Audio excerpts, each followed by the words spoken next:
భోగి భోగభాగ్యాలను, సంక్రాంతి సుఖ సంతోషాలను, కనుమ కమ్మని అనుభూతిని ఈ మకర సంక్రాంతి మీ జీవితానికి ప్రకాశాన్ని అందించాలని, ప్రతి ఇంటిని ఆనందంతో నింపాలని, ఆర్థికంగా అభివృద్ధి చెందాలని కోరుకుంటూ ప్రేక్షకులకు, శ్రేయోభిలాషులకు, మిత్రులకు, ప్రజాప్రతినిధులకు మా 77 టీవీ తరపున మీకు మీ కుటుంబానికి సంక్రాంతి శుభాకాంక్షలు. Welcome to 77 TV. నేను మీ శ్రీనివాస్. ఈరోజు ప్రధానంగా గ్రామాల్లో సర్పంచ్ లెవెల్లో రాజకీయం ప్రస్తావన ప్రతి ఒక్కరూ ఆలోచించేది, గ్రామాల్లో నడిచేది, స్టార్టింగ్ మొదలు పెట్టేది ఒక సర్పంచ్ నుంచి రాజకీయం అనేది ప్రస్తావన మొదలెడతారు. సో దాంట్లో భాగంగా ఈరోజు మనం ప్రధానంగా ముఖ్యంగా గ్రామాల్లో ప్రజలందరూ తెలుసుకోవాలని, ప్రజలందరికీ అర్థం అవ్వాలని రీతిలో ఈరోజు మనం ఒక ఉత్తమ అవార్డు, సర్పంచ్ ఉత్తమ అవార్డు తీసుకోవడం జరిగింది. ఆయన చేసే కార్యక్రమాలు కానీ లేకపోతే అవార్డు దేన్ని గుర్తించి ఇచ్చారనే దాన్ని బట్టి ఈరోజు మనం ఆయన్ని అడిగి తెలుసుకుందాం. రాజకీయ రంగంలో యాక్చువల్గా మనకు ప్రస్తుతం ఉన్న సమాజంలో ఏంటంటే ప్రతి ఒక్కరు కూడా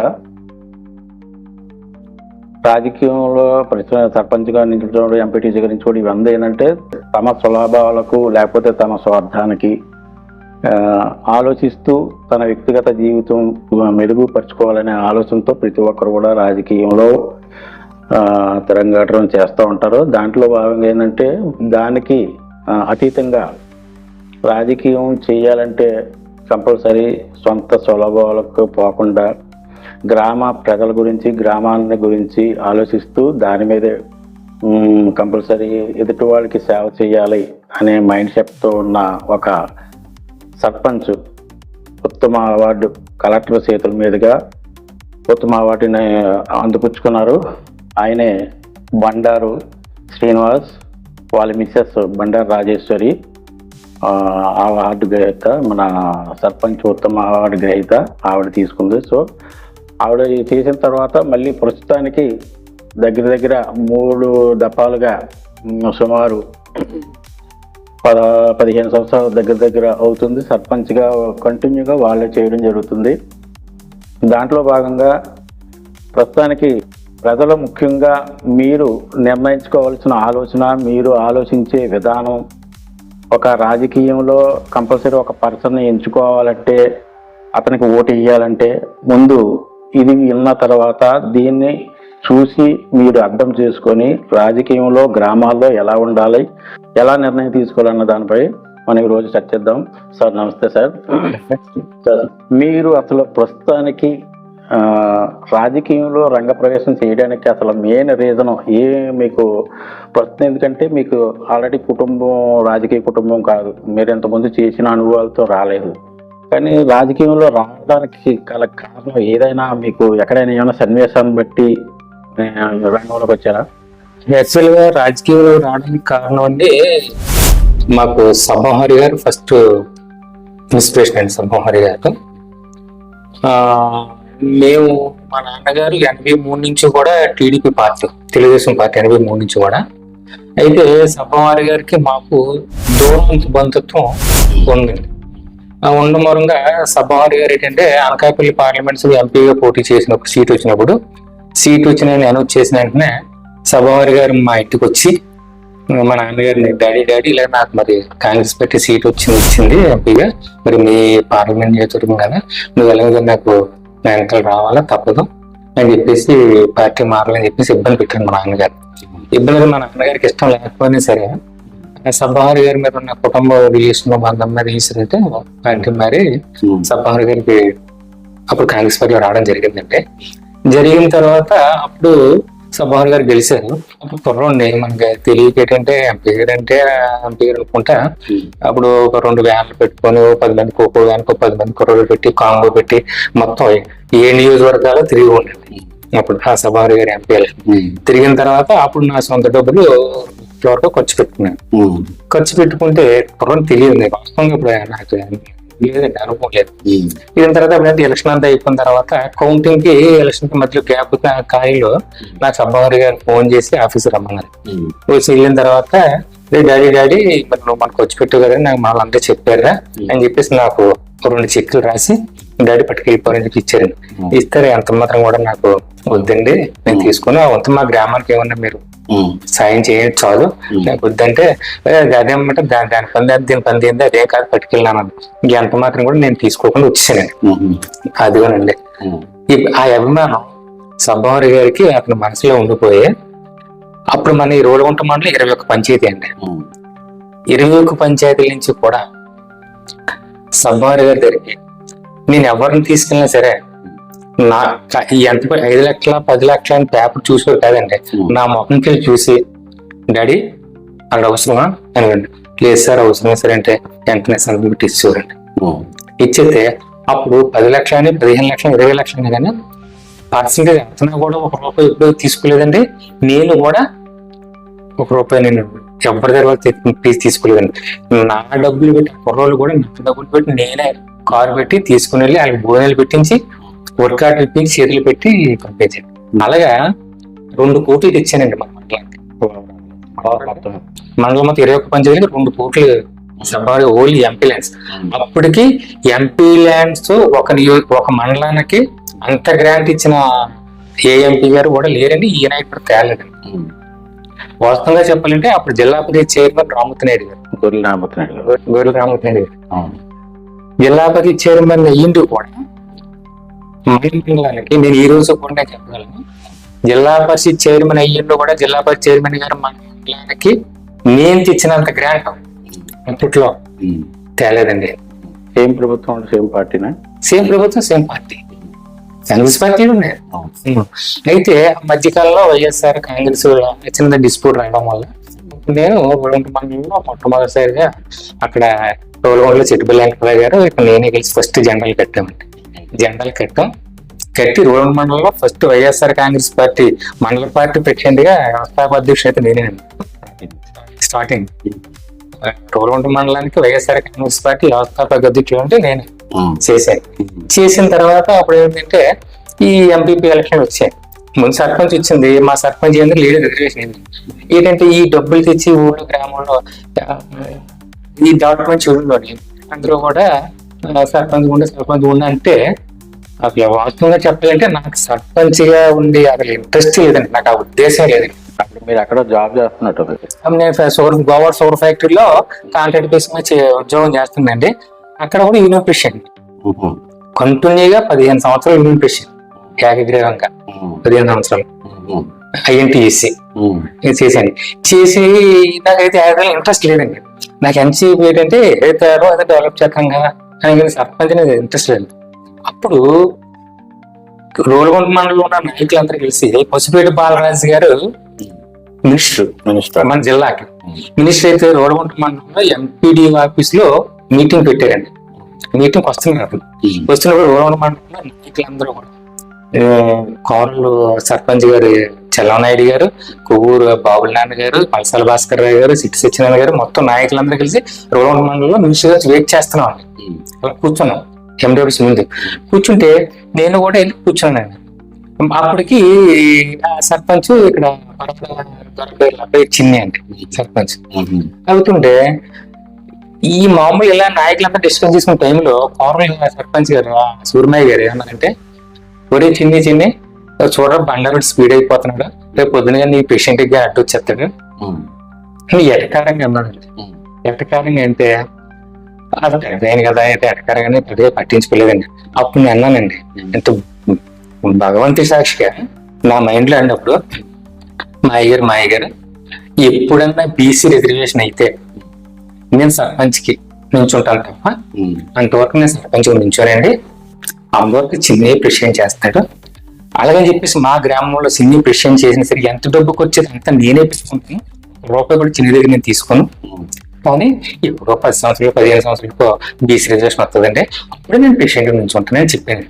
ఇలా నేను చెప్పే సందర్భంలో నా నోట్లో ఉంటుంది కానీ చిన్ని పక్కనే బీసీ రిజర్వేషన్ అయినా సరే మా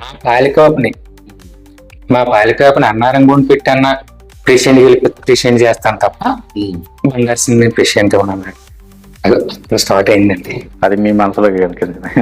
అక్కడే స్టార్ట్ అయిందండి. స్టార్ట్ అయింది కానీ ఇంకా మేము సరే అన్నాడు అయిపోయింది. ఇంకా వీళ్ళందరూ కూడా అదే మాట అంతే దెబ్బలాడారు. ఇప్పుడు కూడా బతికే ఉన్నారు నాయకులందరూ కూడా అదే మాట అన్నారు. ఇంకా నేను దాన్ని పట్టించుకోలేదండి. పట్టించుకోకుండా బీసీ రిజర్వేషన్ అయినా సరే మా పాలికాపుని అన్నారం అంటే యాదవులు అతని గొల్లతనంటే ఇప్పుడుగా ఉన్నాడు.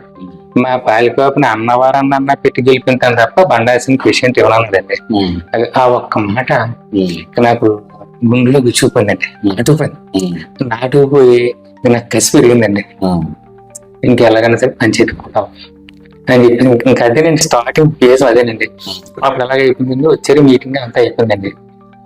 ఆ జరిగిన వారం రోజుల్లోనే కాంగ్రెస్ వైఎస్ఆర్ కాంగ్రెస్ డిస్ప్యూట్ వచ్చిందండి. జగన్ అట్లా వైఎస్ఆర్సీపీ సపరేట్ చేశారు. వెంటనే జెండా గడిచాడండి. జెండా గడిచి అతను కాంగ్రెస్ లో నేను వైఎస్ఆర్ వచ్చాను. వచ్చి ఇంకా సబ్బారి గారిని పట్టుకుని కార్యక్రమం చేశాను. కానీ సబ్బారి గారు కాంగ్రెస్ పార్టీలో ఉన్న వైఎస్ఆర్ లోకి రాలే. కానీ నన్ను ఎంకరేజ్ చేసేవారు. ఒకటి నాన్న అప్పుడు నేను చూస్తానే నీ పన్ను చూడు నా పన్ను జరిగింది చూసాం. పంచాయతీలకు వచ్చినప్పుడు స్వయంగా అయితే అతను ఏం చేద్దాం అనుకుంటున్నాడు నా డాడీ అడిగితే ఇంక లేదండి పలానా ఎలగలిగి అన్నారని చెప్తాను. చెప్తే అతను ఎంత మాత్రం కూడా నేను వస్తాను గ్రామంలో మీటింగ్ పెడతాను నువ్వే ప్రెసిడెంట్ అక్కడ కొంచెం చర్చింగ్ అయిన మీ ఇద్దరి మధ్య అయిన తర్వాత నేను ఈ మాట చెప్పిన తర్వాత నీకు ఎంత గ్రామం పెట్టుకెళ్తావు ఏం చేసుకుంటూ ఓన్ డెవలప్ చేసుకో అని చెప్పేసి భరోసా ఇచ్చారండి. భరోసా ఇచ్చి ఎలక్షన్ దగ్గర చేసి వస్తాను ఒక మీటింగ్ పెడతాను సర్పంచ్ నువ్వే చెప్పారండి. పేషెంట్ అంటే అమ్మో పేషెంట్ అని అనుకున్నాం. మాట ఎంత అన్నాం కానీ ఏదో అనుకున్నాం కానీ ఏదో అవుతుందిలే అనుకున్నాం. కానీ మాకైతే బాధ అయితే ఉండేదండి. ఇదేంటి పాలకాపు చేయమా ఎంత చేసి అని చెప్పి ఫీలింగ్ అయితే ఉండేది. కానీ 1 మంది హ్యామ్లెట్ విలేజ్ అండి భోగాపురం, కొంచెగుమ్మలు 1000 ఓట్లు అండి. భోగాపురం హ్యామ్లెట్ విలేజ్ మనీ 120 ఓట్లు అండి. ఒక వార్డు ఒక 2వ వార్డు ఉందంటే అక్కడ సగం ఇక్కడ సగం. ఈ 900 ఓట్లు అక్కడ 100 ఓట్లు లెక్కేయండి. ఎలాగే చేస్తా సర్పంచ్ అని మనసులో ఉండదండి. కానీ నాకు సబ్బర్ గారు ఇందిరా డాడీ నేను వస్తాను ఊళ్ళో మీటింగ్ తర్వాత నువ్వే పేషెంట్ అన్నారు. అంటే సర్లేండి అనుకుని నేను ఉండిపోయాడు. కానీ అతను రాలేదు, మీటింగ్ పెట్టలేదండి. అతని ఉద్దేశం ఏంటంటే నేను డబ్బులు ఇస్తాను గ్రాంట్ పెట్టి నువ్వు డెవలప్ చేసుకో నువ్వే పేషెంట్ అన్నాను. సీనియర్లు కదండి అతనికి ఉన్న ఆలోచన లెక్క ఉంటుంది. ఆ లెక్క ప్రకారం ఇచ్చారంటే నేను రంగంలో దిగేటప్పటికి కొంచుకుమల పంచాయతీలో కరెక్ట్ గా 480 మీటర్లు అండి సీసీ రోడ్ ఉండేది. 480 మీటర్లు సీసీ రోడ్ ఉండేది అంతే. కొంచుకుమల పంచాయతీలో బావకుని కొంచెం కలిపి ఓవరాల్ గా ఆ టైంకి 480 మీటర్లు ఒకే ఒక రోడ్డు మెయిన్ రోడ్డు ఊరు మధ్యలో ఉండేదండి. దాన్ని కలిపి ఎంపీ గారి గ్రాంట్ తోటి మొత్తం ఊరు కొంచెంలో మొత్తం అంతా సిమెంట్ వేసానండి. 2 కిలోమీటర్లు వేసాను టోటల్ 2 కిలోమీటర్లు వేసానండి. ఎలక్షన్ ముందే చేశానండి. చేసిన తర్వాత అనుకోకుండా బీసీ రిజర్వేషన్ అయిందండి పంచాయతీ. బీసీ రిజర్వేషన్ అయిందండి. ఇంకే లేడీ రిజర్వేషన్ అయితే ఇంక నా మీద ఎవరైతే బీసీ రిజర్వేషన్ అయితే పనిగా ఇంకెక్కడ ఊరి చుట్టూ ఎక్కడ కనిపించలేదు. కనిపించకుండా ఎవరో ఉందంటే బలవంతాన్ని వీళ్ళందరూ కలిసి అప్పుడున్న కాంగ్రెస్ పార్టీ నాయకులు అందరూ కలిసి ఎలాగ మనిషిని పెట్టారు కంపెనీ పెట్టిన చెప్పేసి ఆ బీసీలో ఉన్న ఒక ఆవును పెట్టారండి. పెడితే అప్పుడు 150 ఓట్లు పడ్డాయండి. మొత్తం అప్పుడు 800 ఓట్లు పంచాయతీకి పడ్డాయండి. విచిత్రం ఏంటంటే పంచాయతీకి అప్పుడు కూడా నాకు ఓటు వేయమని చెప్పేసి ఎవరికి ఒక రూపాయి ఇవ్వడం కానీ మంత్ కానీ ఇదని అయితే ఎలక్షన్ అయిపోయిన తర్వాత మాత్రం ఏదో 1,00,000 రూపాయలు వచ్చి భోజనాలు పెట్టాను తప్పు కానీ లేదండి. అయితే ఎప్పుడైతే 800 మెజార్టీతో సర్పంచ్ హ్యామ్లెట్ విలేజ్ నుంచి గెలిపించారు జనాలు నాకు ఎంత నిస్వార్థంగా గెలిపించారు కదా వాళ్ళ సేవ చేయాలా వాళ్ళ రుణం తీర్చేసుకోవాలా అన్నది ఒకటండి. తర్వాత నాకు సబ్బయ్య గారు ఒకే ఒక మాట చెప్పారండి. గెలిచిన తర్వాత నేను మా మిస్సెస్ అతని దగ్గరికి వెళ్ళాము. వెళ్తే డాడీ నీకు ఎప్పుడైనా సరే నీ దగ్గర డబ్బులు లేకపోతే నీకు ఎప్పుడైనా డబ్బులు అవసరం పడితే నా దగ్గరికి రా, నన్ను అడుగు, నీ బాధ్యత, నీ పని ఏంటో చెప్పు, నేను ఇస్తాను. కానీ నేను పెట్టుకెళ్ళి ఇచ్చిన గ్రాంట్లో కానీ పంచాయతీలో కానీ ఒక రూపాయిని ముట్టుకోకు, ఒక రూపాయిని ముట్టుకోకు అని చెప్పి నా దగ్గర మాట తీసుకున్నాడు. అతను మాట తీసుకున్నాడు. ఎప్పుడైతే అతను పెద్ద ఒక మాట అలా చెప్పారో ఆ రోజు నుంచి అతను చనిపోయిన ఈ రోజు వరకు కూడా పంచాయతీ ఒక్క రూపాయి నేను ఎప్పుడు ముట్టుకోలేదు, తినలేదు. ఈ రోజు కూడా నా సొంత డబ్బులు ఊరి మీద ఒక 5 లక్షల దాకా ఉంటుందండి. ఈ రోజు కూడా సర్పంచ్ జీతం నెలకు 3,000 ఇస్తారండి. నాకు ఇచ్చి 3,000 కూడా ఎప్పుడు కూడా నా జీతం ఇప్పుడు కూడా నేను తీసుకొని ఖర్చు పెట్టలేదండి. ఆ జీతం కూడా సేపర్కి ఇచ్చేస్తాం.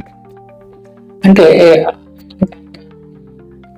ఆ మాట అలాగే వచ్చింది, దిగాను. ఇంకా డెవలప్మెంట్ అది 2019 మీరు చెప్పింది మొత్తం. 2019 ఎలక్షన్ లో మొత్తం ఈ సెటిల్ పెట్టారు. అయితే మీరు మరి అంతలాగా ఉన్న బాండింగ్ మీ మధ్య, మీ పెద్ద అయిన సీనియర్ బాగా సజెషన్ అవ్వడం, మమ్మల్ని ప్రోత్సహించడం బాగా ఉంది. కానీ మరి పార్టీ మారడానికి అసలు పార్టీ మారడానికి అసలు కారణం ఏంటి? ఎందుకు మారాల్సి వచ్చింది? పార్టీ మారడానికి కారణం ఏంటంటే నేను పంచాయతీని డెవలప్ చేయాలని నా మైండ్ లో పట్టుదల, కసండి. చూస్తే గవర్నమెంట్, చూస్తే టీడీపీ గవర్నమెంట్, మేము చూస్తే వైసీపీలో సర్పంచ్, పనులు ఏమి అవటం లేదు. నేనేంటంటే పూర్తిగా రాజకీయం చేయాలని, ఈ రోజు కూడా నాకు పూర్తిగా రాజకీయం చేయాలనేది కాన్సెప్ట్ కాదండి.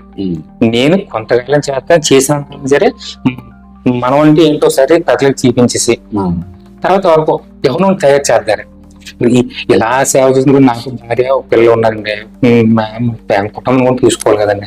ఇప్పుడు లేచిన దగ్గర నుంచి మనం ఏంటంటే ఇందులో ఉన్న వాళ్ళు ఉదయం లేచింది 6 గంటలకి, రాత్రి పడుకునే వరకు కూడా ఇంకా ఏదో అయిపోతుంది. ఫ్యామిలీ గురించి, కుటుంబం గురించి టైం కేటాయించి సాగటం లేదు. కానీ కొంతవరకు మనం డెవలప్ చేసేసి ఎవరినొకరిని తయారు చేసి అప్పచెప్పి ఇప్పుడు ఫ్యామిలీ నుంచి వచ్చి మనం ఎంతకని చేయగలం అని ఓపెన్ ఎంతకని చేయలేము. ఊళ్ళో ఎవరిని తయారు చేద్దారు. అలాగని చెప్పేసి ఇలాగ తాగుబోతులు కానీ ఇంకొకరు జనాలు తినేసి కాకుండా జెన్యున్ ఉన్న క్యాండిడేట్ తయారు చేద్దారు. తయారు చేసి వాళ్ళకి అప్పచెప్పేసి మన వెనక నడిపిస్తారు. ఉద్దేశంతో ఈ పట్టుదలగా ఒకటి చేయడం. అప్పుడు పనులు అవ్వలేదు కాబట్టి ఏం చేశానంటే టీడీపీలో మారడం, కేసీఆర్ రాజు గారి దగ్గరికి వెళ్ళి టీడీపీలో మారడం జరిగింది. టీడీపీలో మారినట్టు రాజు గారు కూడా నాకు 50 లక్షలు గ్రాంట్ ఇచ్చారండి. 50 లక్షలు గ్రాంట్ ఇచ్చారు. అంటే కొండవ చేసుకున్నా అంటే నాకు 50 లక్షలు గ్రాంట్ ఇచ్చారండి. 50 లక్షల గ్రాంట్ తోటి మెయిన్ రోడ్డు మొత్తం సీసీ రోడ్డు ఆర్ఎండ్బి రోడ్ నుంచి ఊరు వరకు, మెయిన్ రోడ్ నుంచి కిలోమీటర్ ఉంటుందండి, 1 కిలోమీటర్ అండి ఇచ్చాను. 50 లక్షలు చాలకపోతే ఇంకొక 50 లక్షలు మీద ఇచ్చారండి. 50 లక్షలు అవ్వలే. రోడ్ ఒకటి అయింది, అటుపక్క ఇటుపక్క వాళ్ళు అవ్వలేదు. వాళ్ళు అవ్వకపోతే మళ్ళీ ఇష్టం పెట్టుకెళ్ళి మళ్ళీ 50 లక్షలు ఇచ్చారు. 1 కోటి రూపాయలు ఇచ్చారండి. ఇతను కూడా ఇచ్చేటప్పటికి ఈ రోజు పంచాయతీలో సీసీ రోడ్లు, డ్రైన్లు అనేది 100కి 98% అయిపోయి 2% ఉన్నాయి సార్ పనులు. సీసీ విషయం డ్రైన్లు కానీ మెట్రో విషయంలో కానీ 2% 98% పనులు అయిపోయాయి. ఇప్పుడు పంచాయతీ డబ్బులతో ప్లస్ చిన్న పంచాయతీ ఎంత వస్తుంది గ్రాంట్? మా అయితే సంవత్సరానికి 3,00,000 లక్షలు వస్తుంది. సేపులు, 3 సేపులు, 2 సేపులను గ్రీన్ అంబార్డర్ ఉన్నారు, వాళ్ళకి నెలకి 30,000. నెలకి 30,000 అయితే నువ్వు దాంట్లో అలాగా ఎలా చూసుకున్నా పంచాయతీకి సంవత్సరానికి చేతులు 1,00,000 రూపాయలు పడుతుందండి. నా చేతిలో 1,00,000 రూపాయలు పెడతాను ప్రతి సంవత్సరం కూడా. ఇంట్రెస్ట్కి 1,00,000 రూపాయలు ఏమి కాకుండా ఎక్కువ పడుతుంది. అలాగైతేనే ఇది కూడా ఎందుకంటే అండి మనం ఫ్యామిలీ విలేజ్ నుంచి ఇక్కడికి వచ్చి మెయిన్ విలేజ్కి వచ్చి మనం చేస్తాం. మనల్ని ఎవరు కూడా ఏ నెట్ ఇలా చూపించకూడదు అనే ఉద్దేశంతో ఇప్పటికా అదే ఫాలో అయిందనే మనం కొంచెం పని చేయగలుగుతాం. సరే ఎంత ఇబ్బందులు ఉన్నా సరే పంచాయతీ ఎలా దొరికింటారు.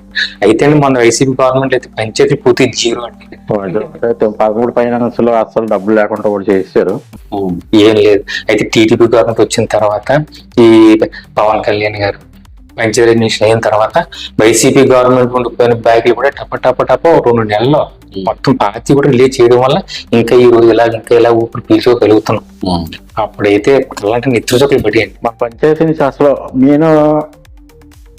అసలు మనం ప్రస్తావించవలసింది ఏంటంటే అవార్డు ఒక సర్పంచ్ కి, ఒక ఏంటంటే అధికారుల్లో ఎంఆర్ఓకి, ఎండిఓకి, లేకపోతే ఒక సెక్రటరీకి అయినా సరే వాళ్ళకి పదవి విరమణ, తర్వాత వాళ్ళకి పిఎఫ్ ఫండ్లు ఇట్లాంటివి మొత్తం అధికారంగా ఒక గవర్నమెంట్ ప్రకారంగా వాళ్ళకి చేయడం జరుగుతుంది. కానీ రాజకీయంలో వచ్చేసరికి ప్రధానంగా ఒక రాజకీయ నాయకుడికి గుర్తింపు ఇచ్చి అవార్డు ఇవ్వడం అనేది రేర్ అనమాట, చాలా రేర్.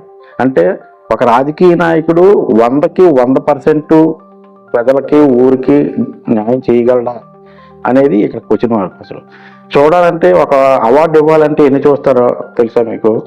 ఫస్ట్ గ్రామ అభివృద్ధి, గ్రామంలో గుళ్ళు, బండ్లు, వాటరు, తర్వాత దేవుడు కానీ ఇవన్నీ ఓవరాల్గా లెక్కేసుకొని అదొక 40%.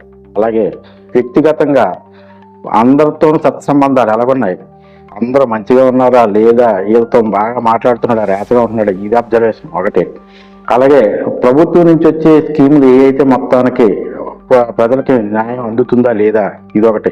ఇలాగా ఒక 50% అది, 40% ఇది, 20% ఇది, ఇలాగ డివైడ్ 4 రకాలుగా ఆలోచించి ఒక సర్పంచ్కి అవార్డు ఇవ్వడం జరుగుతుంది.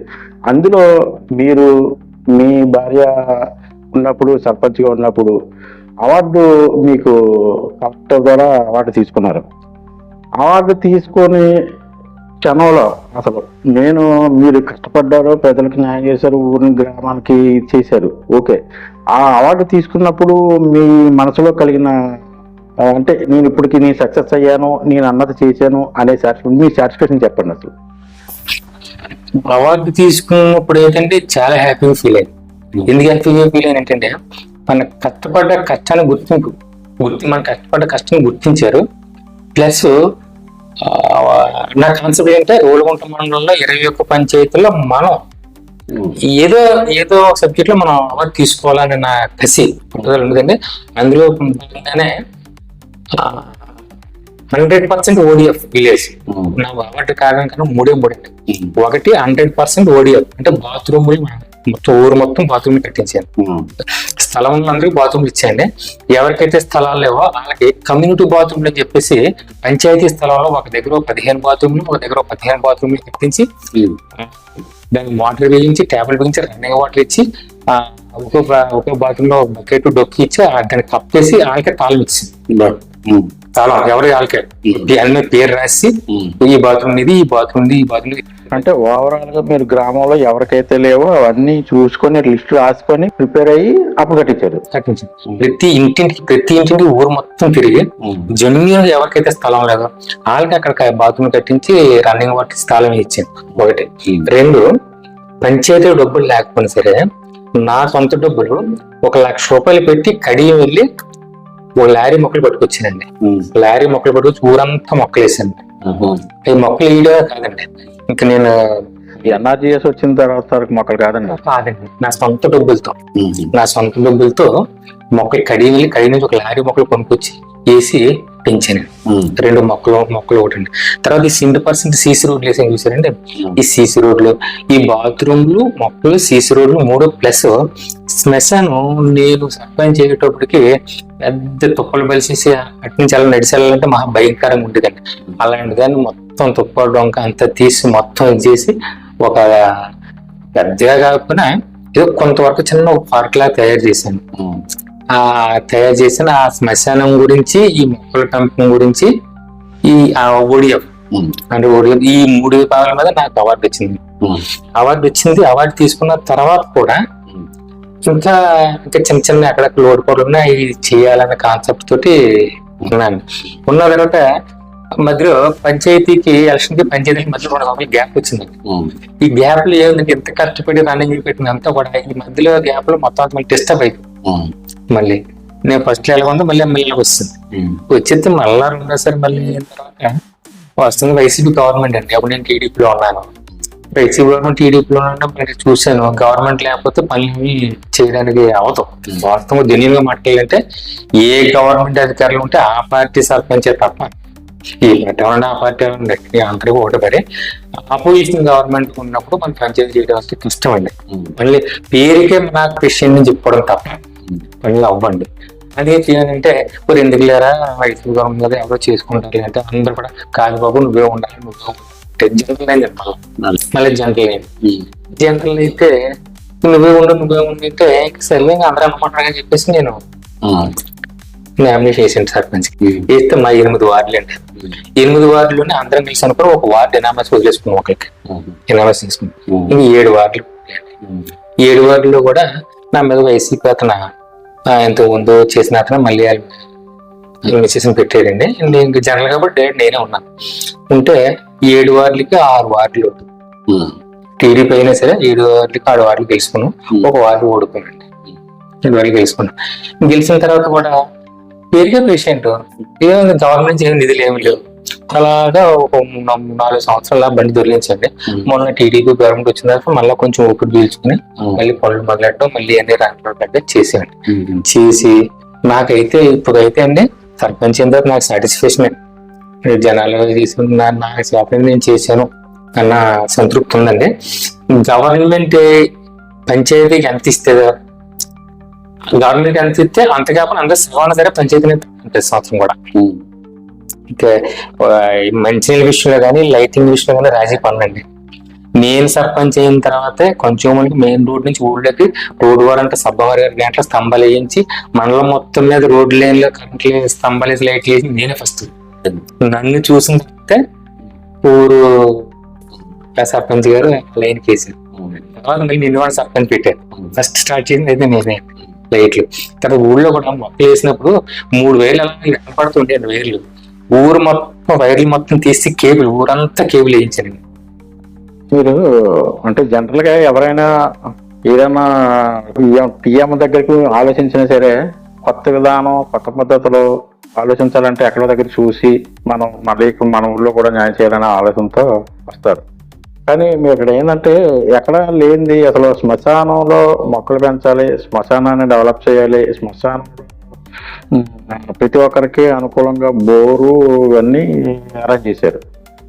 అదొక ప్రస్థానం. అయితే రెండవది అసలు యాక్చువల్గా పురాతనంలో మన పూర్వీకుల దగ్గర నుంచి వచ్చేది శాఖలు ఉండడం, బట్టలు ఉతకడం ఇవన్నీ చేసుకొని అప్పుడు రన్నింగ్లో వచ్చేది. ఇప్పుడు ప్రస్తుతానికైతే ఎవరో ఇప్పుడు శాఖలు లేరు, వాళ్ళు వెళ్ళిపోయి సిటీలు కూడా వెళ్ళిపోతున్నారు, స్థానికంగా ఎవరు ఉండట్లేదు.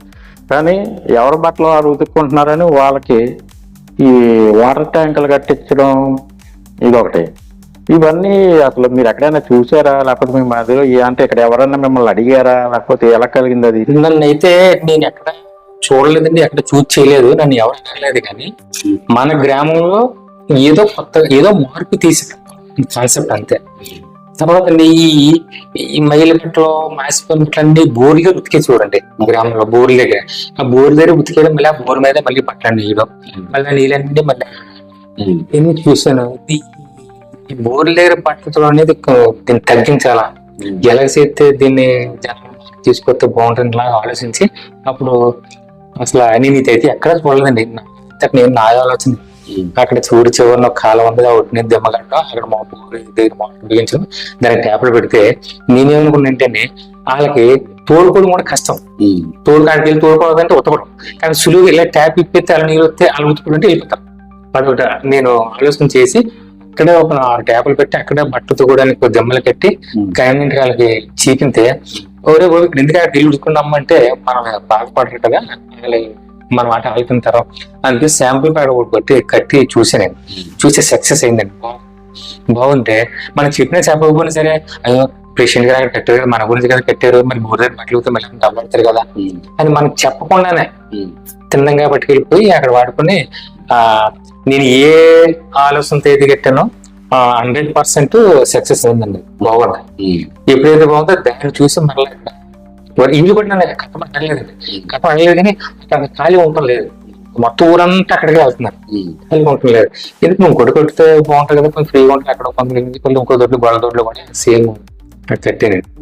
ఇంతకు ముందు ఆల్రెడీ మనకి 10,000 ట్యాంక్ వాటర్ ట్యాంకులు ఉన్నాయి. మరి వాటర్ లో అక్కడి నుంచి తేకుండా మళ్ళీ వీళ్ళు సపరేట్ గా అన్ని తయారు చేయడం అనేది కరెక్ట్. 10,000 లీటర్లు వాటర్ ట్యాంకులు ఉన్నాయి కొంచెం ఉన్నాయి కానీ అవి ఓన్లీ కొలాయి మంచినీళ్ళు తాగడానికి, అంతే మంచినీళ్ళు తాగడానికి. ఈ బట్టలు అనేది కొలాయిలు రుతుకోరండి, మాకు బోర్లు హ్యాండ్ బోర్తో రుతుకోరండి. ఈ హ్యాండ్ బోర్తో రుతుకోవడం కూడా నాకు దీన్ని ఏదో మార్పు తీసుకురావాలి, కరెక్ట్ కాదు. హ్యాండ్ బోర్ దగ్గర పూర్వకాలం ఎలా వస్తుంది ఇంకా అలాగా కాదు, ఏదో మార్పు తీసుకురావాలి దీంతో ఎలా ఉంటుందని నా సొంత ఆలోచనతో కట్టానండి. కడితే అది సక్సెస్ అయ్యింది. ప్లస్ ఈ పాపం చెరువు పనికి వెళ్ళి వచ్చి ఆదివారం కూడా ఒకరోజు ఖాళీ ఉంటారండి. ఆదివారం కూడా మీరు వచ్చి అక్కడ కానీ చూస్తే ఆశ్చర్యపోతారు. ఎక్కడో పూర్వకాలం చెరువులో ఎలాగైతే సాయంత్రాలు ఉంటాయి అలా ఉంటుంది అక్కడ. అన్ని కూడా తెచ్చుకొని వర్షం ఏముంది, పక్కన మోటార్ పెట్టిన స్విచ్ ఇక్కడ బిగించారు. ట్యాంకర్ 3,000 లీటర్ల ట్యాంక్ అండి.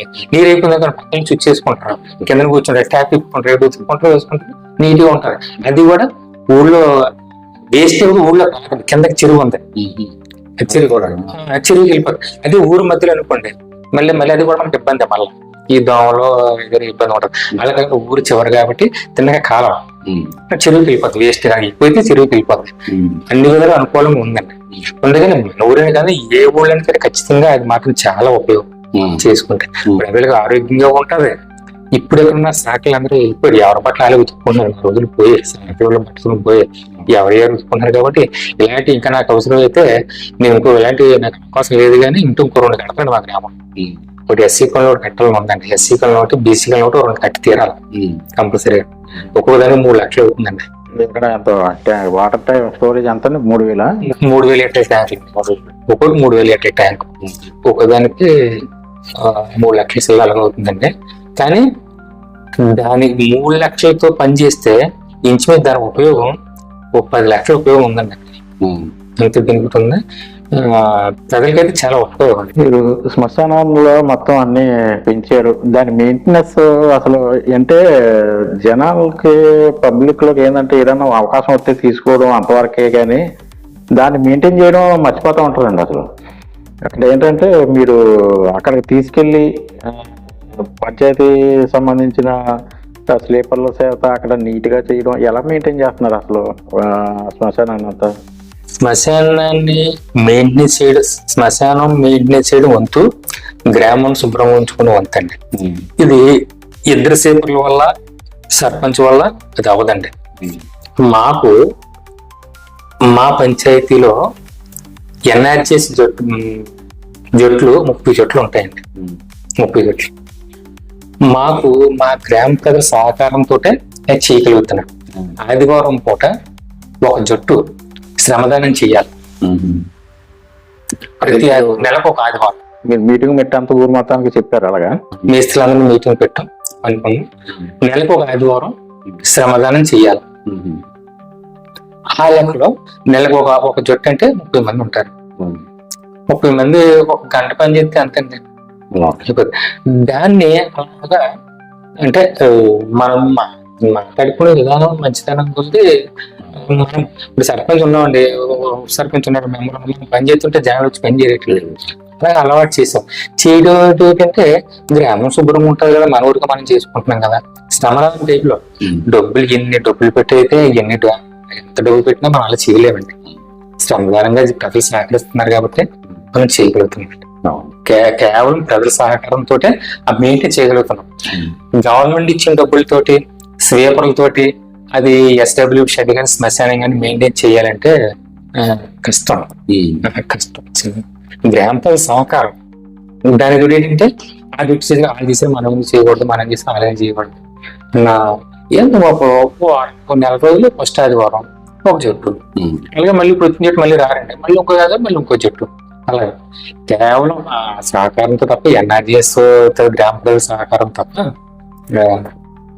స్వీపర్లతోటి నేను చేయలేక చేయలేము, పంచాయతీ డబ్బులతో చేయలేము. మీరు ఎలక్షన్ మూమెంట్ లో సర్పంచ్ కి మూమెంట్ లో మనకి ఎలక్షన్ వచ్చాయి అనగానే చాలా మంది గ్రామాల్లో అసలు జరిగే విషయం ఏంటంటే నైట్ డబ్బులు పంచడం, నైట్ అంతా ఒక వర్గానికి వీళ్ళు మనవలు ఈ వార్డు మంది కంపల్సరీ వాళ్ళు గెలని రాని ప్రభుత్వం ఉండే లేకపోతే వీళ్ళు ఓసీలు కదా, ఈ ఓసీలకే సపోర్ట్ చేయడం, ఇట్లాంటి సన్నివేశాలు మన గ్రామాల్లో అలా ఇప్పటి నుంచో నడుస్తుంది.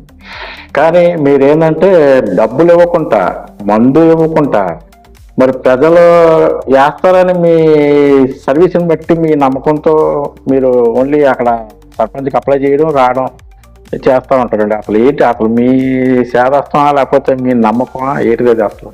సాదస్తం అంటే వాస్తవంగా చెప్పాలంటే అండి, నేను అలాగని వచ్చాను కూడా నాకు తెలియదు. నేను ఊడిపోయి ఇంటి దగ్గర ఉంటే నేను బాగుంది. ఒక అవార్డు తీసుకున్న సందర్భం వచ్చినప్పుడు కూడా మీరు అంటే మీ మైండ్ లో ఆల్రెడీ అంటే నేను సర్వీస్ చేశానన్న ఆలోచన ఆల్రెడీ ఎందుకండి ఈ ప్రెసిడెంట్ ఏదో చేయాలి ఏదో ఇంట్రెస్ట్ వచ్చానండి. అక్కడ ఏం లేదు చేయడానికి. ఎందుకు లేదండి, అందులో నమ్ముకొని సర్పంచ్ తర్వాత ఎంపీపీ ఎంపీటీసీలు సర్పంచ్ మన జడ్పీటీసీలు పై లెవెల్కి వెళ్ళొచ్చు కదా. అంటే పై లెవెల్కి వెళ్ళొచ్చు, దానికి ఫైనాన్షియల్ ఉండాలండి. డబ్బులు లేనిదే రాజకీయం అనేది మాట్లాడక తప్ప అంత అవసరం వచ్చి కాదు. నేను ఇలా వీళ్ళతో లెక్కలు పెట్టి చెప్పగలను. మాకు పంచాయతీకి 2 టర్మ్ డబ్బులు పడతాయండి. 6 నెలలకు ఒకసారి 6 నెలలకు పడతాయి. నాకు 6 నెలలకి 3 లక్షలు, 6 నెలలకి 3 లక్షలు, సంవత్సరానికి 6 లక్షలు అండి పంచాయతీకి వస్తుందండి. 15 ఫైనాన్స్, 14 ఫైనాన్స్, 15 ఫైనాన్స్ అని జనరల్ ఫండ్ అండి. ఇల్లు హౌస్ ట్యాక్స్ అంతా భావాపురం కొంచెం 2 గ్రామాలు హౌస్ ట్యాక్స్ వసూలు చేస్తే 80,000 వస్తుందండి. 80,000 అండి. అదొక 6 లక్షలు, ఇది 7 లక్షలు అనుకోండి. 3 స్వీపర్లు ఉన్నారండి. ముగ్గురికి నెలకి 30,000 అండి. ఒక్కొక్కరు 10,000, ముగ్గురికి 30,000 అండి. వీళ్ళకి దగ్గర 5 లక్షలు అయిపోతుందండి. సంవత్సరం మొత్తం కదా అయిపోతుంది. ఇంకేముందండి, 2 లక్షలు ఉందండి. 2 లక్షలతోటి పంచాయతీ నీటి బల్బులని, ట్యాపులని, ఏదోటి మొత్తం కరెంట్ మెయింటెనెన్స్ 100% పంచాయతీలో 6 మోటార్లు నేను 6 మోటార్లు ఎక్కడో లేదు మోటార్లు, మరి 6 మోటార్లు కొంచెం రన్నింగ్ అవ్వాలి కదా. ఇక్కడ 5 మోటార్లు కొంచెం బాగుండకుండా 1 మోటార్, 6 మోటార్లు మెయింటెనెన్స్, ఇది రేట్ మెయింటెనెన్స్, ఈ ట్యాపులు. అంటే ఎందుకంటే ఈ అకౌంట్ లో డబ్బులు వేయడం, డివిటీ ఈ అకౌంట్ లో డబ్బులు వేయడం, ఎన్ని గవర్నమెంట్ డబ్బులన్నీ డైరెక్ట్ గా పథకాలకు మళ్ళిస్తుంది తప్ప పంచాయతీకి ఇవ్వటం లేదు. పంచాయతీకి అంటే ఇప్పుడు మీరు అన్నదే వైసీపీ ప్రభుత్వం ఉన్నప్పుడు సర్పంచులు గుర్తింపు ఇవ్వలేదు అన్న, మరి ఈ ప్రభుత్వం కూడా ఇవ్వకుండా మీ ప్రతిదానికి మిమ్మల్ని ప్రోత్సహించట్లేదా? చేస్తుంది, గుర్తింపు ఇస్తుంది కానీ కాదంటే లేదు. కానండి నేను అనుకున్నంత పంచాయతీలకి నిధులు ఇవ్వలేదండి. అంటే ఒక సర్పంచ్ నెగ్గాలంటే ఓవరాల్ ఎంత ఖర్చు అవ్వచ్చండి? ఉదాహరణకి పంచాయతీకి సర్పంచ్ అంటే 10 లక్షల నుంచి 20-30 లక్షల ఖర్చు పెడతారు. 10 లక్షల నుంచి 30 లక్షలు ఖర్చు పెడతారు. ఖర్చు పెట్టినప్పుడు అది ఎంత ఖర్చు పెడితే అంత కూడా జనాల మీద తీస్తారు. మళ్ళా వాళ్ళ కాన్సెప్ట్ అదే. మనం ఎందుకు ఉపయోగపడలేదు, మన జనాలే మనం తీసుకోం, మనం ఇవ్వం, మనం తీసుకోం, తీసుకునే పర్లేదు. అది అయితే మనం ఎవరికి రూపాయి ఇవ్వలేదు కాబట్టి మన నిస్వార్థంగా మనకు గెలిపించుకోవడం నిస్వార్థంగా సేవ చేసేస్తున్నాం. సేవ చేయడానికి ఇంట్లో డబ్బులు ఎంతకని పెట్టలేం కదా. ఈ రోజు కూడా ప్రమాణంతో చెప్తాము, ఒక 5 లక్షల రూపాయలు ఊరి మీద ఉన్నాయి. 5 లక్షల రూపాయలు పెట్టాను. ఇంత పెట్టాలంటే ఎక్కడ పెట్టగలం? కానీ జనాలు ఎలాగలుగుతారు అంటే పెట్టడానికి కూడా ఏంటి, అసలు మీ దగ్గర అమౌంట్ లేకపోయినా సరే ల్యాండ్ మీకున్న ల్యాండ్ ఎంత రేట్ ఇప్పుడు వరకు? నేనైతే అండి, మా నాన్నగారు నా ఓటాకి 4 ఎకరాలు ఇచ్చారు. 4 ఎకరాలు అనిపిస్తుంది. నాకు ఇక్కడ సెంటు ముక్క లేదు, మా గ్రామంలో నాకు సెంటు ముక్క లేదు. అయితే మా అత్తగారు మా మిస్సెస్ ఒక 5 ఎకరాలు ఇచ్చారు. ఏదో ఇది మీ పెళ్లికి మ్యారేజ్ తరపు నుంచి వచ్చేది కానీ మీ సొంతం కాదు కదా. అది మా నాన్నగారు నాకు ఇచ్చింది, నా వాటికి ఇచ్చిన భూమి మొత్తం అమ్మేసి నాకు ఇక్కడైతే కొంచెం పంచాయతీలో నాకు సెంటు మొక్క లేదండి. ఈ రాజకీయంలో దిగి అలాగని చెప్పేసి ప్రెసిడెంట్ పోటీ చేసినప్పుడు డబ్బు వచ్చి అయిపోయింది తప్ప పంచాయతీకి ఎప్పుడు కూడా వాటర్కి అయితే రూపాయి ఇవ్వలేదు. కానండి నేను ఊరి మీద డబ్బు ఏదైనా పని ఉంటే మాత్రం నా డబ్బులు 1,50,000 పెట్టేస్తాను. ఎక్కడ మోటార్ పాడిందంటే 10,000 అయితే టక్కున బాగు చేయించి, ఎక్కడ ఏదైనా కాలం అక్కడ నీరు ఇబ్బంది ఉందంటే మనం 10 మంది పెట్టి కాలం తీయించాడు మన సొంత డబ్బులు ఖర్చు పెడతాం తప్పగానే నాకు ఓటు అని చెప్పేసి మందు చేసే కానీ నాకు ఓటు అని చెప్పేసి 100 రూపాయలు మాత్రం నేను ఇవ్వను. ఏమో నాకు సిద్ధాంతం. ఇప్పుడు కూడా నేను ఫిక్స్ అయిపోయింది. ఏంటంటే కొంతమంది మేము అన్నది చూసింది కూడా ఎలక్షన్ రేపు అనగా ఎలక్షన్ వరకు ఒక క్యాండిడేట్ నిర్ణయించుకున్న తర్వాత ఆటోమేటిక్ గా ఆ రోజు నైట్ కంపల్సరీ ఒక చీర, వాటర్ ప్లస్ డబ్బులు నైట్ అంతా ఎవరైతే డౌట్ ఉన్నారో, ఎవరైతే మన వాళ్ళు కాదో వాళ్ళు మళ్లించుకోవడానికి చేసే ఎత్తుగలరు ఇవన్నీ. అందులో భాగంగా ఇక్కడ ఏంటంటే మీరు దానికి విరుద్ధంగా అసలు మీరు డబ్బులు ఇవ్వకపోగా వేసాడు మళ్ళీ ఓన్లీ నామినేషన్ వేసేసి ఇంటి దగ్గరకు వచ్చి దండం పెట్టుకుని ఇంటి దగ్గర అసలు తిరగకూడదు అంటారు కదా, ఊళ్ళో కూడా ఒకటి 2 సార్లు తిరిగి అడుగుతూ అంత దండం పెట్టేసి నాకు గుర్తిగా ఇది వేస్తున్నారని చెప్పడానికి, అది ఓన్లీ ఐడెంటిఫికేషన్ నేనున్నా సుమా అని చెప్పడానికి. అంతేగాని మీరు ఎలా చేయకండి, లాస్ట్ టైం వేయలేదు మీరు ఎలా చేశారు, మీలో మీ ఇంట్లో 2 ఉన్నాయి మీరు ఒకటే వేసారు, ఇట్లాంటి కాల్కులేషన్స్ ఎప్పుడు చేయలేదని అన్నాం. నాకు సరే నాకు అపోజిషన్ వాళ్ళైనా సరే వాళ్ళ పని నా పని నా దగ్గరికి వస్తే వాళ్ళ పని నేను చేసి పెడతాను. అలా తెలుగుదేశం, జనసేన నేను అలాంటి పార్టీలు నేను చూడండి. నా కృష్ణ గారు నా దగ్గర పని ఉండి బాబు పని ఉందని వస్తే అపోజిషన్ నాకు ఓటు వేయలేదని తెలిసిన దగ్గర అపోజిషన్ దగ్గర వచ్చి నేను పని చేసేస్తాను. తర్వాత ఎందుకు మీరు చెప్పినట్టే గతంలో మొన్న నేను ప్రెసిడెంట్ పోటీ చేసి మా మిస్సెస్ నేను ప్రెసిడెంట్ పోటీ చేసి కూడా మా ఊళ్ళో పెద్ద ఆయన బేరప్పారం అని చెప్పేసి ఒక పెద్ద ఆయన ఉన్నారండి. అతను గతంలో ఉప సర్పంచ్ చేశారు.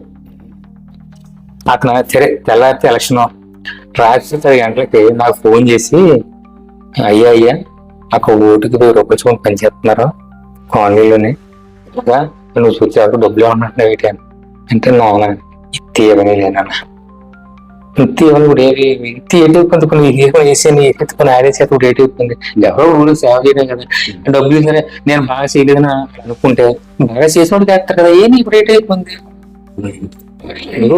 మనకి వేయకుండా అక్కడ వేసారు అనుకోండి, ఒకసారి నిజంగా దగ్గర డబ్బులు తీసిన వాళ్ళకి వేసారు అనుకోండి 5 సంవత్సరాలు చూస్తారు కదా, నువ్వు చూస్తారు కదా.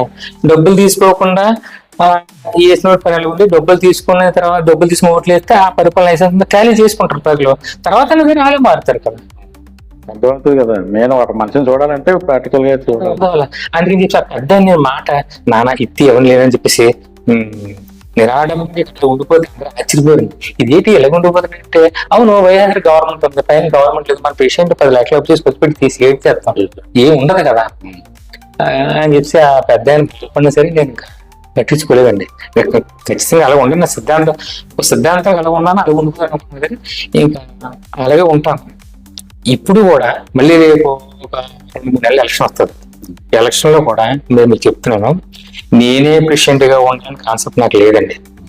మాకు 10 మంది ఉన్నారు ఇంపార్టెంట్ కమిటీ, ఆ 10 మందిని కలిసి నిర్ణయించుకుంటారు. వాళ్ళ 10 మంది ఎవరంటే ప్రెసిడెంట్ వాళ్ళే, నేను చెప్పను. వాళ్ళు 10 మంది కలిసి మీరు 10 ఇంపార్టెంట్ కదా ఒక 6 ఉన్నారండి. 6 అంటే కమిటీ సీనియర్లు అనమాట బాగా. వాళ్ళ 6 కూడా ఒక్కొక్కరు ఒక్కో 2 వాటిని చేస్తాం. వాళ్ళ 6 అనుకొని మేము 6 అనుకొని ఒక మనిషిని ఒక పువ్వు తీసుకొచ్చి ఇలా పెట్టి సర్పంచ్ అంటే సర్పంచ్ అంతే, అవతల 20,000 కోట్ల రూపాయలు కూర్చుని సరే అవత అంతే. అలాంటున్నాం. వాళ్ళందరినీ కలిసి కూర్చోబెట్టి ఎవరందరయ్యా కృష్ణుడు ఉంటావు నిర్ణయించుకొని ఎవరిని పెడితే వాళ్ళే పెడతాం. కానీ మేము మా పంచాయతీల ఆదర్శంగా డబ్బులు ఇవ్వకుండా మందు ఇవ్వకుండా సర్పంచ్ చేయాలనేది అలవాటు చేయలేదు నా పట్టుదల.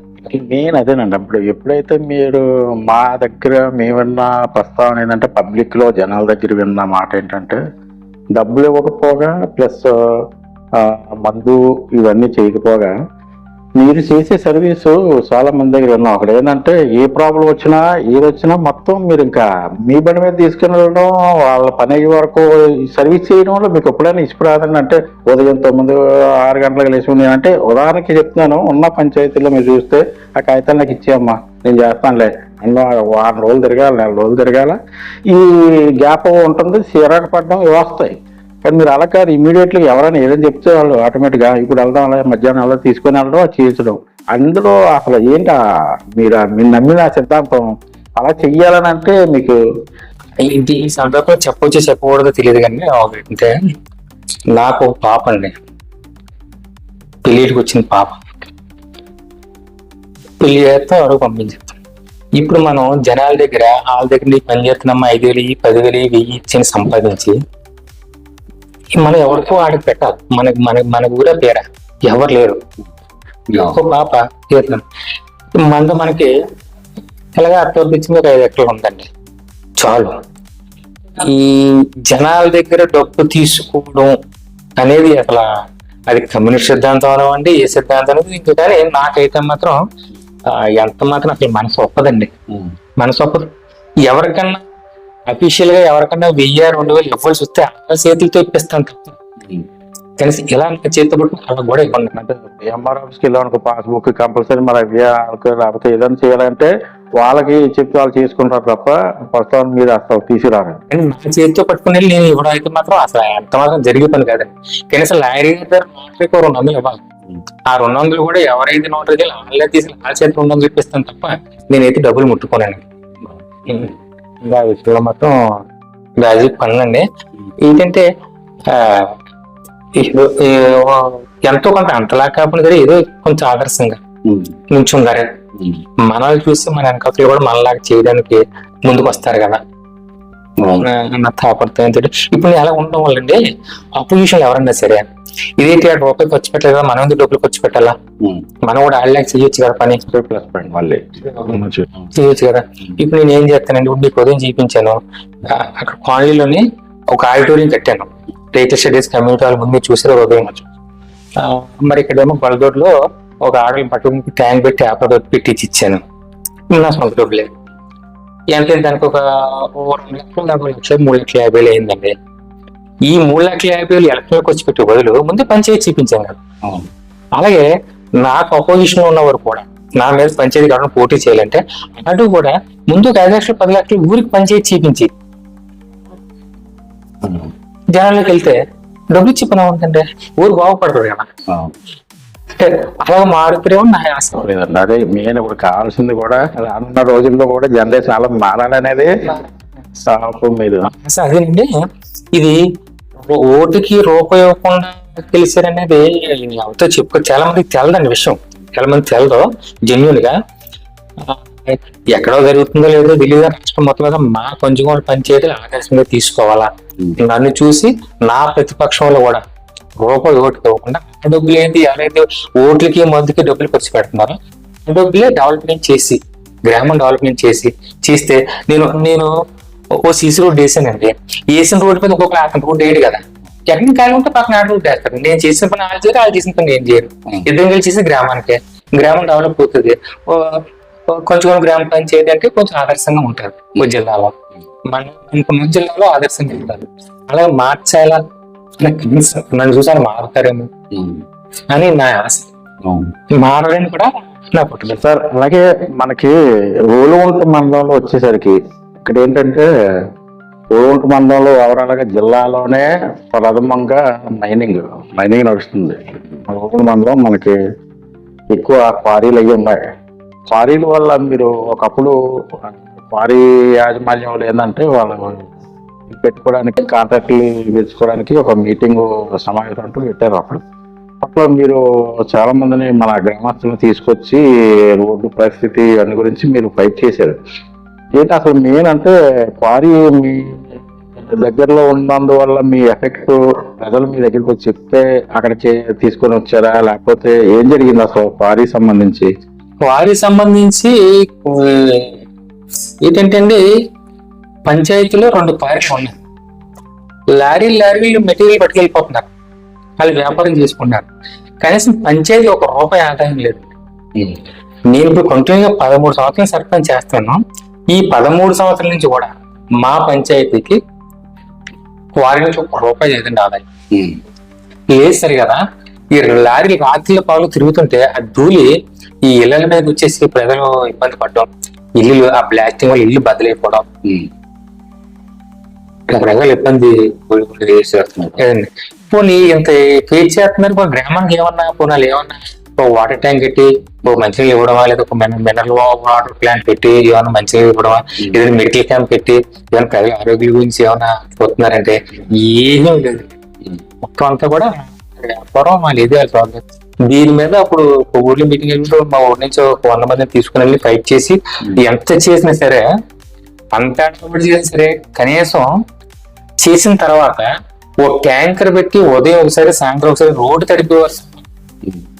వేరే ఆల్టర్నేటివ్ ఏమి అలా చలనం లేదంటే ఏమి మార్పు లేదు, ఏం లేదు, ఉపయోగం లేదు. పంచాయతీ క్వారీలో ఉపయోగం లేదు. అలాగనే ఇప్పుడు కూడా పబ్లిక్ మీ ద్వారా చెప్తున్నాండి, ఆ క్వారీ వాంటల దగ్గర ఒక సర్పంచ్ గా ఎప్పుడు కూడా ఒక రూపాయి నేను వాళ్ళ దగ్గర తీసుకున్న పాపం లేదండి. ఇప్పుడు ఆశ లేదు, ఇప్పుడు నేను లేదు, ఇప్పుడు మనకు లేదు. ఏమనిస్తే గ్రామానికి చేయమని అడుగుతాను తప్ప ఇప్పుడు అలాగని చెప్పేసి గ్రామానికి చేయమని చెప్పి సరే గ్రామం కూడా ఏం చేసిన పాపం లేదండి. ఎప్పుడో సంవత్సరం సరే పండక్కే 4,000 5,000 సంద ఇస్తారండి. ఆ సంద కూడా మా కమిటీ సభ్యులు ఉంటారా, కమిటీ సభ్యులు పంపిస్తాను తప్ప నేనైతే ఇప్పుడు వాళ్ళ చేతుల రూపాయి తీసుకోనండి. సార్ మీరు అంటే క్వారీ అనేసరికి క్వారీలో ఎంత రూల్స్ అండ్ రెగ్యులేషన్స్ ఉన్నాయో మరి మీకు అవగాహన ఉందో లేదో తెలియదు, కానీ క్వారీ అనేసరికి మీరు అన్నట్టుగా మెడికల్ క్యాంప్ సపరేట్గా ఒక పిహెచ్సి చిన్న స్మాల్ ఒక రూమ్ లాగా సెట్ చేసి వాళ్ళు పెట్టాలండి. తడపడం కాదు, తడపడంతో పాటు అక్కడ మొత్తం కవరింగ్ చేసి బయటికి రావాలి. అలాగే సపరేట్గా వాళ్ళ రోడ్ వేసుకోవాలి. మన బీటీ రోడ్ అంటే రావడం కాదు, ఊళ్ళో రోడ్ అంటే కాదు, సపరేట్ ఒక రోడ్ వేసుకోవాలి. అది రూల్, అది అక్కడ జియో వాళ్ళకు ఉన్న ఎస్టిమేట్లు అవన్నీ ఉంటాయి, అవి జనాలకు తెలియదు కానీ. సో అలాగే మీరు మరి వీళ్ళందరినీ 100 మందిని తీసుకొని వెళ్ళి ప్రశ్నించి తర్వాత మళ్ళీ పైలు అవటానికి వెళ్ళి అని ఇచ్చారా కంప్లైంట్ లాంటి ఏమన్నా? అనకాపల్లి ఏడీ గారు పెట్టి కంప్లైంట్ ఇచ్చాను. అనకాపల్లి ఇచ్చిన తప్ప అంతకు మించి కలెక్టర్ గారికి ఇచ్చాను స్పందనలో. అనకాపల్లి ఇచ్చినది ఎంక్వైరీకి వచ్చారు, చూసారు. ఇది ఎంక్వైరీకి వచ్చిన వాళ్ళు ఏమైనా మెడికల్ క్యాంప్ పెడతానన్నారు. ఉదయం సాయంత్రం కొంచెం తడిపెళ్తానన్నారు. అది ఆ ధూళి ఊరి మీద రాకుండా అటు ఇటు మొక్కలు పెంచుతానన్నారు, కానీ ఒక మొక్క వేయలేదు. నేనే ఎక్కడ కూడా బాగుండా కూడా నేనే నా సొంత రూపాయలతో మొక్కలు వేసాను, ఊరి మీద రాకుండా ధూళి రాకుండా కొంత చెప్పేసి. కనీసం మొక్కలు కూడా వేయలేదండి. వాళ్ళు పెద్ద పెద్ద అధికారులు మేనేజ్ చేసుకుని వాళ్ళు ఇచ్చారు. క్వారీ విషయంలో అయితే మాత్రం చాలా అన్యాయం మాకు ఇస్తారు. ఓవరాల్ గా మీ పంచాయతీ అంటే రూల్ ఉంటే ఇబ్బంది అనుకోవచ్చు. ఓవరాల్ గా మరి మిగతా పంచాయతీలు ఏమవుతుందో జరగదు కానీ నేనైతే మాత్రం అంటే ఖచ్చితంగా గ్రామానికి వాళ్ళు ఏదో ఒక పని చేస్తేనే తప్ప ఇంకా మా పంచాయతీ నుంచి క్వారీ నుంచి మెటీరియల్ అసలు లారీలు వెళ్ళకూడదని నిర్ణయానికి వచ్చానండి. కాకపోతే ఈ మధ్యన మళ్ళీ డీగా క్వారీ ఆఫీసర్ తిరగలేదు, మళ్ళీ అలా షాపర్ గారు ఒక లారీ తిరుగుతుంది. అప్పుడు ఒకటి అంటే వాళ్ళ పర్మిషన్లు కొంతమంది అయిపోయినాయి, వాళ్ళు ఆపేశారు. పర్మిషన్లు ఉన్నాయి, ఒకటి 2 ఉన్నాయి. నేను ఇప్పుడైతే అండి మళ్ళీ కానీ క్వారీలు కానీ లారీలు మొదటి క్వారీలు కానీ రన్ చేస్తే మా కొంచెం నా పంచాయతీకి 2 పెండింగ్ ఉన్నాయండి. ఒకటి కళ్యాణ మండపం, ఏదైనా పెళ్లిళ్ళు చేసుకోవాలంటే ఇక్కడ మండపం లేదండి. ఊరి మధ్యలో పాలకేంద్రం దగ్గర ఒక 30 సెంట్ల స్థలం ఖాళీ ప్లేస్ ఉందండి ఊరి మధ్యలో. అక్కడ కళ్యాణ మండపం తక్కువ 5 లక్షలతో కళ్యాణ మండపం కట్టాలండి. కింద ఓపెన్ ప్లేస్ నుంచి పైన మండపం కడితే అందరికి బాగుంటుంది. తర్వాత శ్మశానంలో నుండి పురుషుట్టు ప్లారీ కట్టాలా, ఈ శవాలు కాల్చుకుని లేదండి, లేదు. అదొకటి ప్లారీది, అక్కడ ఒక 10 లక్షలు, ఇక్కడ ఒక 25 లక్షలు, ఇంకా కళ్యాణ మండపం. ఈ 2 మా గ్రామం అండి. ఈసారి కానీ క్వారీలు ఎవరు మళ్ళీ మొదలు పెట్టినా సరే ఖచ్చితంగా నేను వాళ్ళ చేత ఆ పని చేయించి వరకు కూడా నేను వాళ్ళు ఇంకా వదలుపెట్టకూడదని నిర్ణయించుకున్నాను. ఇప్పుడు కొత్తగా మైనింగ్ చెక్ పోస్ట్ పెట్టారండి. ఎంతో ఒక్కో లారీ ట్రాక్టర్ 400-500 వసూలు చేస్తున్నారండి ప్రతిరోజు. అన్ని డబ్బులు వసూలు చేసి పట్టుకెళ్ళిపోతున్నారు, పంచాయతీ రూపాయి ఆదాయం లేదు. మొన్న ఒకసారి అయితే మన ఈ మధ్య కూడా పెద్ద వెళ్ళి గొడవ చేశారండి. గొడవ చేస్తే లేదు నేను టెంటర్ పడుకుని చెప్పి నాకు ఏదో ఒకటి కాగితం చూపించారండి. కావాలంటే చూడండి ఇచ్చారు, కాగితం చూపించారు, చూశాను.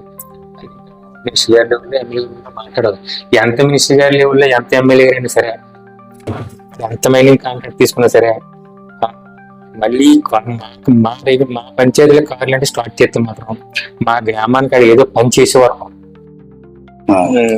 ఊర్లోకి లారీ వెళ్ళకుండా అడ్డదిన్నట్టు నేను గట్టిగా నిర్ణయించుకుంటాను. ఇప్పుడు ఏదో ఉపయోగం ఉండాలి కదా, పంచాయతీకి ఏదో ఉపయోగం ఉండాలంటాను. సార్ లాస్ట్ ఫైనల్ గా ఇక్కడ ఏంటంటే మీరు ప్రస్తుతానికి తెదేపాలో ఉన్నారు. తెదేపా పార్టీ తరఫు నుంచి మరి ఈ మధ్య మండల అధ్యక్షుడు అది మార్చారు. సీనియర్లు చాలా మంది ఉన్నారు, ఇప్పుడు నుంచో పండిపోయిన ఉన్నారు, సీనియర్లు ఉన్నారు. అలాగే మీలాగా గ్రామాన్ని డెవలప్ చేయాలి, ప్రజలకు న్యాయం చేయాలని మైండ్ సెట్తో ఉన్నారు. అలాగా పనిచేసే వాళ్ళకి ఇవ్వలేదు అనేది అధ్యక్షుడిని ఒక కుర్రోడు, యూత్ కుర్రోడికి చిన్నోడికి ఇచ్చారనేది ఒక మనకి పెద్దల్లో నానుతున్నాను అనేది. దాని మీద అసలు కరెక్ట్ అంటారా ఆయనకి ఇవ్వడం, పంచాడు చంద్రకి అధ్యక్షుని ఇవ్వడం? నేనైతే తెలుగుదేశం పార్టీ ప్రెసిడెంట్ పంచాడి చంద్ర గారికి ఇవ్వడం మాత్రం 100% కరెక్టేనండి. కరెక్టే. ఎందుకంటే కుర్రోడు కొంచెం హుషారుగా తిరుగుతున్నాడు. కానీ చేస్తున్నాడు. ఇప్పుడు నేను సీనియర్ అని చెప్పుకుని, నేను మండల పార్టీ ప్రెసిడెంట్ అని చెప్పుకుని ఏదో ఇంట్లో కూర్చొని నీకంట కుర్రోడు ఏవో పరిగెట్టినాం అండి. నేనైతే 100% మండల పార్టీ ప్రెసిడెంట్ చంద్ర గారికి ఇవ్వడం అయితే మాత్రం 100% కరెక్ట్ అండి. కుర్రలు ప్రోత్సహించాలి, నువ్వు ముందుకు తీసుకెళ్ళాలి. సీనియర్లు అనుభవం ఉంది కదండి, వాళ్ళ వెనకాల చెప్పి నడిపించుకోవడం మంచిదండి. కాబట్టి నేనైతే మాత్రం 100% చాలా కరెక్ట్ అండి. ప్రోత్సహించాలి, ఇవ్వాలండి. పార్టీ అధిష్టానం ఏదైనా నిర్ణయిస్తే అలాగే అనేది అట్లాంటి ఒపీనియన్ అనేది పైనుంచి ఇప్పుడు. ఎందుకంటే కూటమి ప్రభుత్వం అనేసరికి ముగ్గురు కలిపి చెయ్యాలి అనే వేలో నడుస్తుంది. మరి మీకు అక్కడ ఏంటంటే మన పార్టీ తరపు నుంచి, తెదేపా తరపు నుంచి మన జనసేన పార్టీ ఇంక్లూడింగ్ రెండాటికి పక్కలేదు. ఇలాంటి సందర్భంలో మార్కెట్ యార్డ్ మన మార్కెట్ యార్డ్ తెలుగుదేశానికి ఇచ్చారు. అలాగే కొంతమందికి మళ్ళీ నిన్న డిసిసి మన పిఎస్సిఎస్ అధ్యక్షుడు మళ్ళీ జనసేన ఇచ్చారు. ఇట్లాంటి కొన్ని జనసేన ఉండడం వల్ల దాని ఎఫెక్ట్ పెద్దదిగా తెలుగుదేశానికి న్యాయం జరగలేదు, జరగలేని పరిస్థితి కొంత ఇదంతా అపోహ అండి. ఇదంతా అపోహ. పెట్టలేని వాళ్ళు ప్రతిపక్షం వాళ్ళు జల్లిపోవడం తప్ప అలాంటిది ఏమీ లేదండి. పడకపోవడం అనేది ఏం లేదండి. ఎవరికి ఇష్టం లేకపోయినా పార్టీ పెద్దలు విజయవాడలో పార్టీ ఆఫీస్ లో పర్సంటేజ్ ఇవో తెలుగుదేశానికి ఎన్ని, జనసేనకి ఎన్ని, బీజేపీకి ఎన్ని అని అలా కాదు నిర్ణయించి చేస్తున్నారండి. ఆ ప్రకారం ఇక్కడ ఎమ్మెల్యేలు పొందుతున్నారు తప్ప ఈ అంటే ఉన్నది 10 ఉందండి, ఎన్నో రాసుకోవచ్చు. ఇంకా హాస్పిటల్లో తప్పలేదు. కానీ మా ఎమ్మెల్యే గారికి ఇష్టం ఉన్నా, మా మండల పార్టీ ప్రెసిడెంట్కి ఇష్టం లేకపోయినా హైకమాండ్ చెప్పినట్టు కంపల్సరీగా చేయవలసిందే. ఆపత్తిలో భాగంగానే మన మండలంలో కోఆపరేటివ్ ప్రెసిడెంట్లు జనసేనకేమో జనగ్రామం ఇచ్చారు, టీడీపీకేమో కూడా బాబులేడికి ఇచ్చారు. కొత్తలో భాగంగా అలాగే మార్కెట్ కొన్ని డైరెక్ట్ బీజేపీకి ఏమో చింపేట అతనికి ఇచ్చారు. కొత్తలో భాగంగానే మా ఎమ్మెల్యే గారు కానీ, మా మండల పెద్దలు కానీ ఎవరైనా సరే మా ఒపీనియన్ మేము చెప్తాం. నిర్ణయం హైకమాండ్ మనకి ఇష్టం లేకపోతే హైకమాండ్ శిరస మనం చెప్పిన ఏం చేస్తుంది, మనం తీసుకోవాల్సిందే. చాలా చెప్పడం మనం చేయవలసిందండి. ఇప్పుడు మా ఎమ్మెల్యే గారు అంటే ప్రతి మీటింగ్ మాకు ఏం చెప్తారంటే, బాబు జనసేన పార్టీ కార్యకర్తల్ని బీజేపీ పార్టీ కార్యకర్తలే కలుపుకొని వెళ్ళండి అని చెప్తారండి ప్రతి మీటింగ్ కూడా. ఇప్పుడు కూడా రేపు పొద్దున్నే మన పంచాయతీలు వస్తాయి, ఎంపీటీసీలు వస్తాయి. మీరు ఇప్పటి నుంచే మీ అందరి కలిసి కూర్చొని మాట్లాడుకుంటే, ఇవో జనసేనకు 2 వార్డులు ఇద్దారా, 3 వార్డులు ఇద్దారా, బీజేపీకి 2 వార్డులు ఇద్దారా, ముందే మీరు డిస్కస్ చేసుకొని రెడీగా ఉంటుంది అని మా ప్రతి మీటింగ్ కూడా ఎమ్మెల్యేగా చెప్తారండి. జనసేన పార్టీ కార్యకర్తలు బీజేపీ పార్టీ కార్యకర్తలు కలుపుకొని వెళ్ళమని చెప్తారు మాకు మిత్రం. బట్ అట్లీస్ట్ ఇదేంటి ఇప్పుడు అంటే మీకు రాజకీయంలో రావాలనుకున్నారు, రాజకీయంలోకి వచ్చిన తర్వాత ఎక్కడ స్టేట్ లెవెల్లో గుర్తింపు తెచ్చుకొని అవార్డు తీసుకున్నారు, మీకు రాజకీయం కరెక్ట్ అనుకున్నారా? నేను వచ్చి అనవసరంగా నేను ఇబ్బంది పడ్డాను, అటు ఫ్యామిలీకి న్యాయం చేయలేకపోయాను, ఇటు జనాలు ఎట్లాంటి కొరత ఏమైనా ఇంకా ఏమైనా మీ మైండ్ లో ఉన్నది అంటే? నాకు ఇంకొక కొరత ఉండిపోయింది, వెళ్తుందండి. అది జరుగుతుందో తెలియదు కానీ నాకు రాష్ట్రపతి గారి చేతుల మీదుగా అవార్డు తీసుకోవాలని నాకు ఉంది. నాకు రాష్ట్రపతి గారి చేతుల మీదుగా ఉత్తమ సర్పంచ్ అవార్డు తీసుకోవాలని నాకు దృఢమైన కోరికండి. దానికి ఎంత డబ్బు ఖర్చు చెప్పినా, ఎంత శ్రమ నేను కష్టపడతాను. అంటే మీరు అన్నది ఇచ్చుకుంటే ఇప్పుడు మీరు అన్న పాటు ఆలోచన విధానమే మాకు అసలు మాట్లాడడానికి అవ్వట్లేదు. ఏ పొలిటీషియన్, ఏ రాజకీయ నాయకునైనా సరే నేను ఇంకా ఎంపీపీని అవ్వాలి, లేకపోతే ఎంపీని అవ్వాలి, ఇట్లాంటి ఆశతో అంటే పైకి వెళ్ళాలి, అవకాశాలు వస్తే నేను అందిపుచ్చుకుంటాను అనే మాట వస్తుంది తప్ప, ఇలాగా నేను 10 మందికి న్యాయం చేయాలి, లేకపోతే నేను అవార్డు తీసుకోవాలి, న్యాయం చేశాను మైండ్ సెట్ అక్కడికి వచ్చి మేము అనలేదు సార్. లేదు, నేనైతే నాకు ఎంపీపీ చేయాలన్నా, జడ్పీ చేయాలన్నా నాకు అలాంటి ఆశయం లేదు సార్. నాకు మాది పంచుకుమ్మడి పంచాయతీ. మా పంచాయతీని రాష్ట్ర లెవెల్లో లేదంటే దేశ లెవెల్లో ఉత్తమ పంచాయతీగా అవార్డు తీసుకురావాలి, ఊరికి పేరు తీసుకురావాలని పడుదల ఒకటండి. ఇప్పుడు కూడా నాకు ఒకే ఒక కోరికండి, అది జరిగితే భగవంతుడి కానీ రాష్ట్రపతి గారి చేతుల మీదుగా, కనీసం ప్రధానమంత్రి గారి చేతుల మీదుగా అన్నా సరే ఉత్తమ పంచాయతీ ఉత్తమ సర్పంచ్ అవార్డు తీసుకోవాలని నాకు బలమైన కోరిక అండి, ఆశ. తీరవ తర్వాత ఇచ్చినది నాకు అదొకటే తప్ప నాకు మీ ఎంపీపీ చేయాలా, జడ్పీ చేయాలా, నాకు ఇంకా అలాంటి ఆశ లేదండి. అయితే రానున్న రోజుల్లో మనకి పంచాయతీ ఎలక్షన్లకి మళ్ళీ మీరు కంపల్సరీ మీరు ఎవరు వచ్చినా కానీ వేస్తారా, లేకపోతే మీ తరపు నుంచి ఎవరన్నప్పుడు మీకు బీసీ వచ్చింది అనుకుని మీరు ఉంటారా? ఇన్కేస్ జనరల్గా రాలేదు ఏదో అనుకో, మరి మీరు అన్నట్టుగా ఎవరైనా నిల్చోబెట్టైనా సరే మరి వెనకాల నుండి ప్రోత్సహిస్తారా? 100% అండి. ఇప్పుడు ఏ రిజర్వేషన్ వచ్చినా సరే మేము ఇందాక చెప్పింది కదండి, మేము 6 పెద్దలు ఉంటాం, అందరం కలిసి అనుకొని కూర్చుని ఒక మనిషిని పెడతాం. రిజర్వేషన్ ఏదంటే రానివ్వండి, వచ్చినా పెడతాం, పెట్టి అన్ని వెనకాల నుంచి సపోర్ట్ చేస్తాం. ఇప్పుడు మనకున్న అనుకున్నతో అతన్ని నడిపించామనుకోండి, ఆ విధంగానే సరే మనకు పేరు వస్తుంది కదా మన గ్రామానికి. కొత్తడు వచ్చి అనుకోండి, కొత్త అతను వచ్చి సర్పంచ్ ఏంటంటే ఏమి తెలదు పాపం, ఏమి చేయడం, మళ్ళీ మొదటి అకాలని తీసుకురావాలి మళ్ళీ.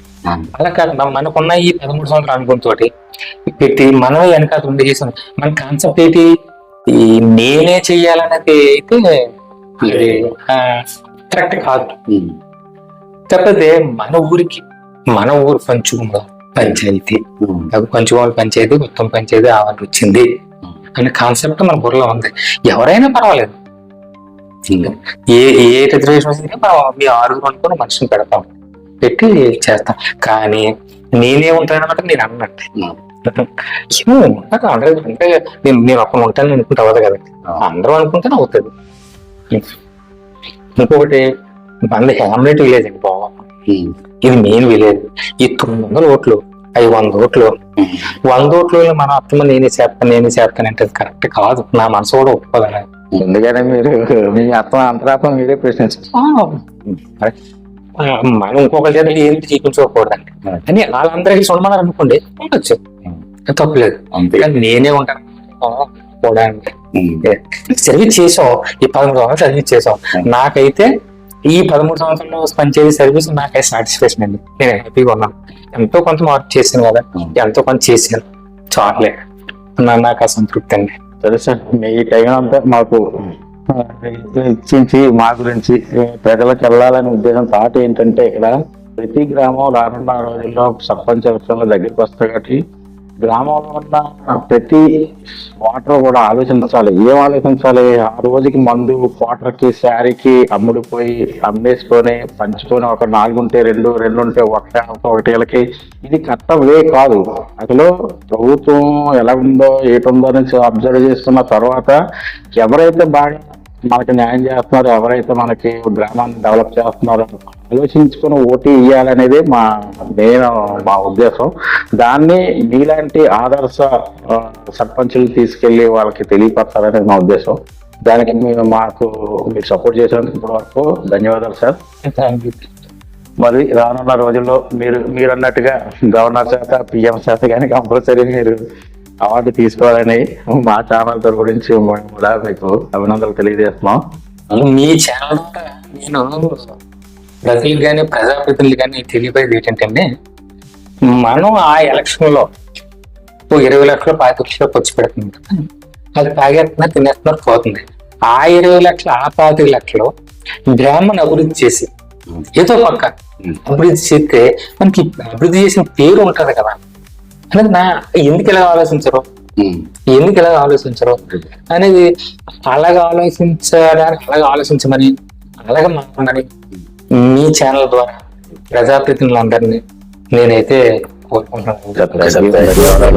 Thank you.